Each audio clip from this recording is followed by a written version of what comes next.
Hi everyone, welcome back to the Weekly Politics Show. I'm Councillor Premier with co-host Councillor Andrew Wood on Relax Radio. So in this section, we're going to talk about the housing targets in this borough. We do have a massive housing crisis. Are we meeting the targets, and who are these new houses for? And it's following these major decisions made by planning with regards to a few big developments. And Andrew's picked up a few issues around the details of those. So over to you, Andrew. So we've had some big decisions by the Strategic Development Committee in adding more housing stock in Tower Hamlets, but you've noticed some issues are in the details, as they say, of these plans. So do you want to give us a bit of what you've discovered? Yeah, so I'm going to talk about the targets generally and the fact that Tower Hamlets is missing those targets and some of the consequences. I'll briefly mention the Asda Cross Harbour development because that's a brand new issue. And I'll then talk about Stradley Walk and sort of social rent and London living rent. So first of all, a lot of people don't realise that actually as the Mayor of London sets us, Tower Hamlets, annual housing targets that we have to deliver. So over 10 years between 2019, 2020 and 2028, 2029, we have to deliver 34,730 properties. The council has its own local plan, but that's over a longer period of time. And it says in there we have to deliver, 58,000 homes in total. But the Mayor of London's targets actually have a sting in the tail, because if you don't meet those targets, there are repercussions. And the government introduced something recently called the housing delivery test. So every January, they basically check how you delivered against your targets over the 3 previous years. And if you fall below certain delivery targets, that basically you have to do things, but it also means it makes it more difficult to fight off, developers because you have less control over development. And Tower Hamlets Council is only delivering 74% of its target. And the target is 75%. So the fact that we're 74% means actually that we have less control over the planning process.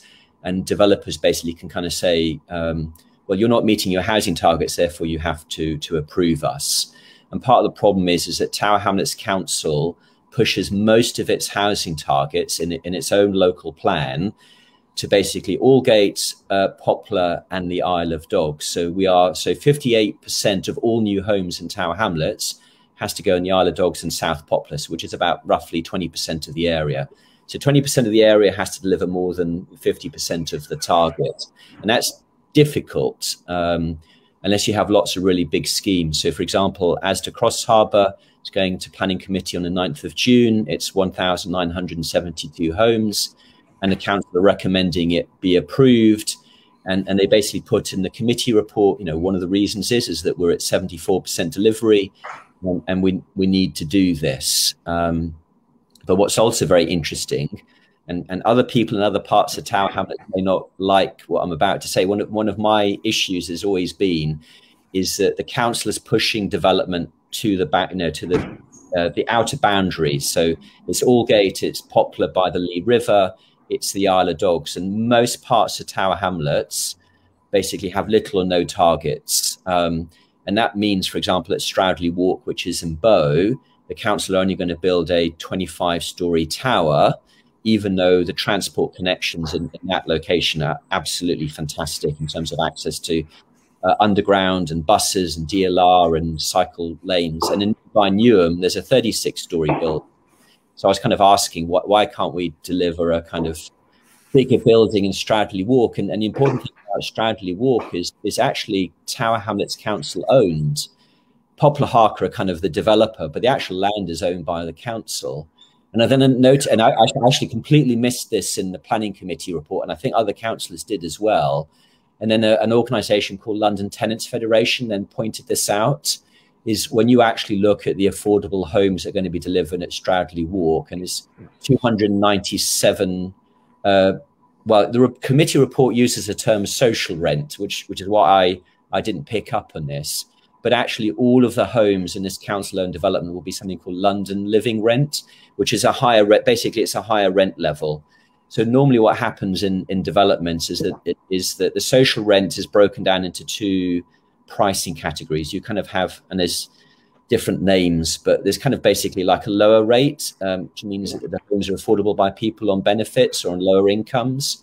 And then there's something called London Living Rent. And that's based on that people who are earning average wages in that area should not have to spend more than 30% of their income on housing costs. So therefore, the rental calculation is based on that. So it says, if the average income is 30,000, and therefore you shouldn't spend more than 30% of that number on your housing costs, and therefore that sets the annual costs at just over £10,000.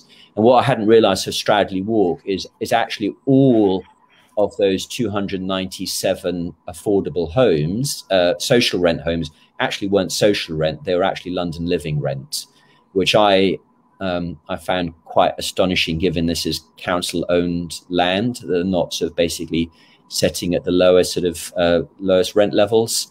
Whereas on the Isle of Dogs, pretty much all the developments are delivering that mixture of social rent, London Living Rent, and there are other permutations, there are other categories as well, and this can get really complicated.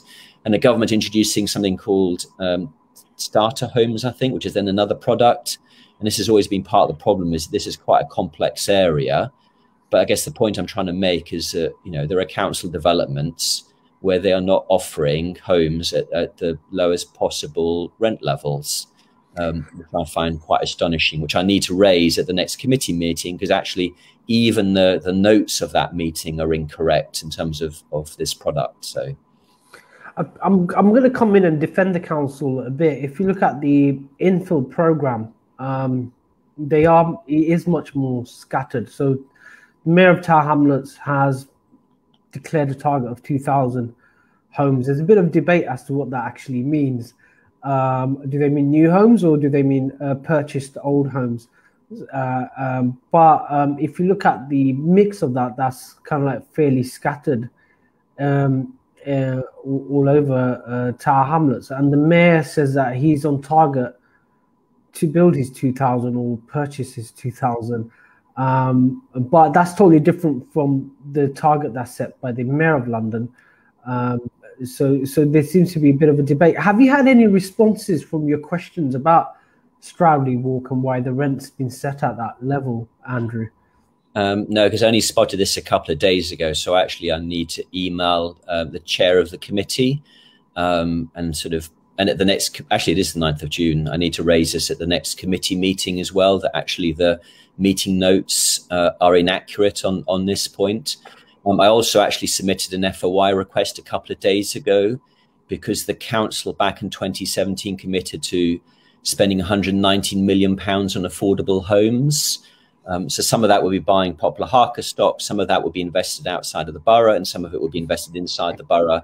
And I don't have any information 4 years later as to what happened with that money.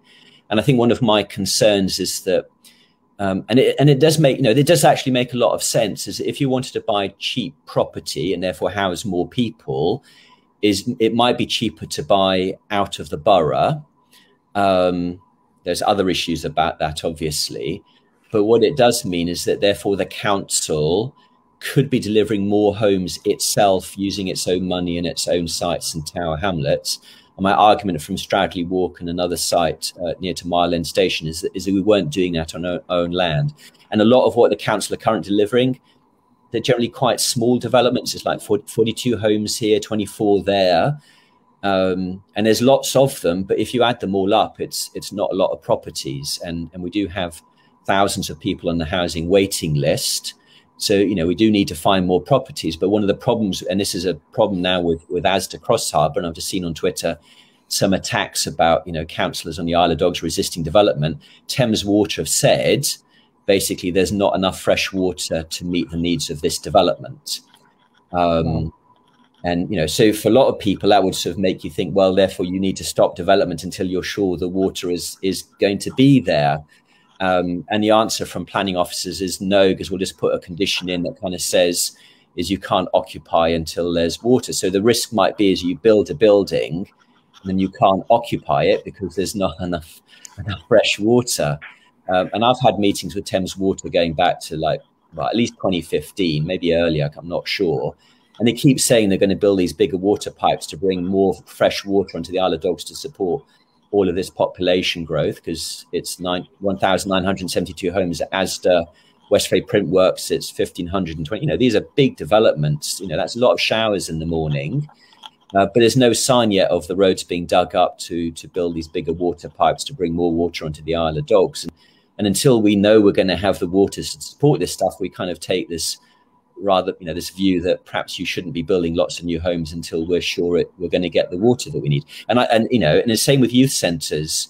There are no youth centres planned in any of these buildings. Yet there will be schools and GP surgeries, but that kind of wider infrastructure in terms of play space, youth centres, you know, where do teenage? I mean, I often ask developers, you know, where are the teenagers going to hang out in your building? And the answer nearly always is, well, they'll be in the stairwells where there's no CCTV cameras, because that's where they can smoke and do all the things that teenagers like to do nowadays. So I think there needs to be a discussion about density. If you look at, say, European cities, there's much higher density than we have in so London is kind of strange in terms of cities worldwide, in the sense that you got a bit that's kind of dense, and then the rest of it's just like suburbs kind of ish, like semi-detached house after semi-detached house. And I think there needs to be a debate in terms here locally, in the sense that if we are going to solve our housing crisis, and we need to have an honest debate about housing density, and then what does that mean in terms of provisions, public provisions, etc., and the infrastructure there. And I don't think we've had that debate. I think politicians kind of like hoodwink locals, and, you know, so like just sneak in a development here or sneak in a development there, without bringing everyone along. And that's why you have these massive, sometimes you have these massive campaigns. Why are you building in our area, sort of ish? And we just haven't had that debate. Like, we've got a housing crisis. The government wants us to build X amount of houses. There's all these people on the housing list. We need to have a debate as to how we use the space and how we use it much more efficiently, etc., etc. There's kind of interesting work that's happening in Mile End with prefabs now that so the scaffold has gone up. They're going to put these prefab units. And is that the future, where we basically have prefab units plonked on top of existing social housing estate? You don't have to pay for the land. These units are quite cheap, and the financial model used by East End Homes means that they don't have to sell any of them. It's straight out for rentals. So I think there needs to be a bigger debate as to how we fulfill our requirements, and it's not feasible for everyone to be on the Isle of Dogs. I think that's an honest answer. I don't think it's sustainable to keep meeting your housing targets purely by delivering on the Isle of Dogs and Aldgate and parts of Poplar, because it will just fall over. And it's not that we're against development. We just want development that comes with water and centres and better playgrounds and, well, a petrol station, which is a whole other issue. And if we had those things, and if the money was then spent from developments on the Isle of Dogs, some of that resistance might go away. Not all of it, but some of it. But we get such a bad deal on the Isle of Dogs. Why should we put up with it if other areas aren't? So we hear you loud and clear, Andrew. So we're going to go straight into a break. After the break, we're going to have a bit of a light-hearted conversation. Post-truth politics, we're seeing that with Dominic Cummings, his trip to Durham, and now his kind of the testimony he gave to MPs. I think his eyesight's better now. But we've seen a bit of post-truth politics in Tower Hamlets as well. History seems to be quite flexible as to who's done what and who's taking credit for what. So we're gonna have a mix. So Andrew watched it wall to wall, I believe, the entire testimony. So we're gonna have some commentary and then see how much of that applies to Tower Hamlets. So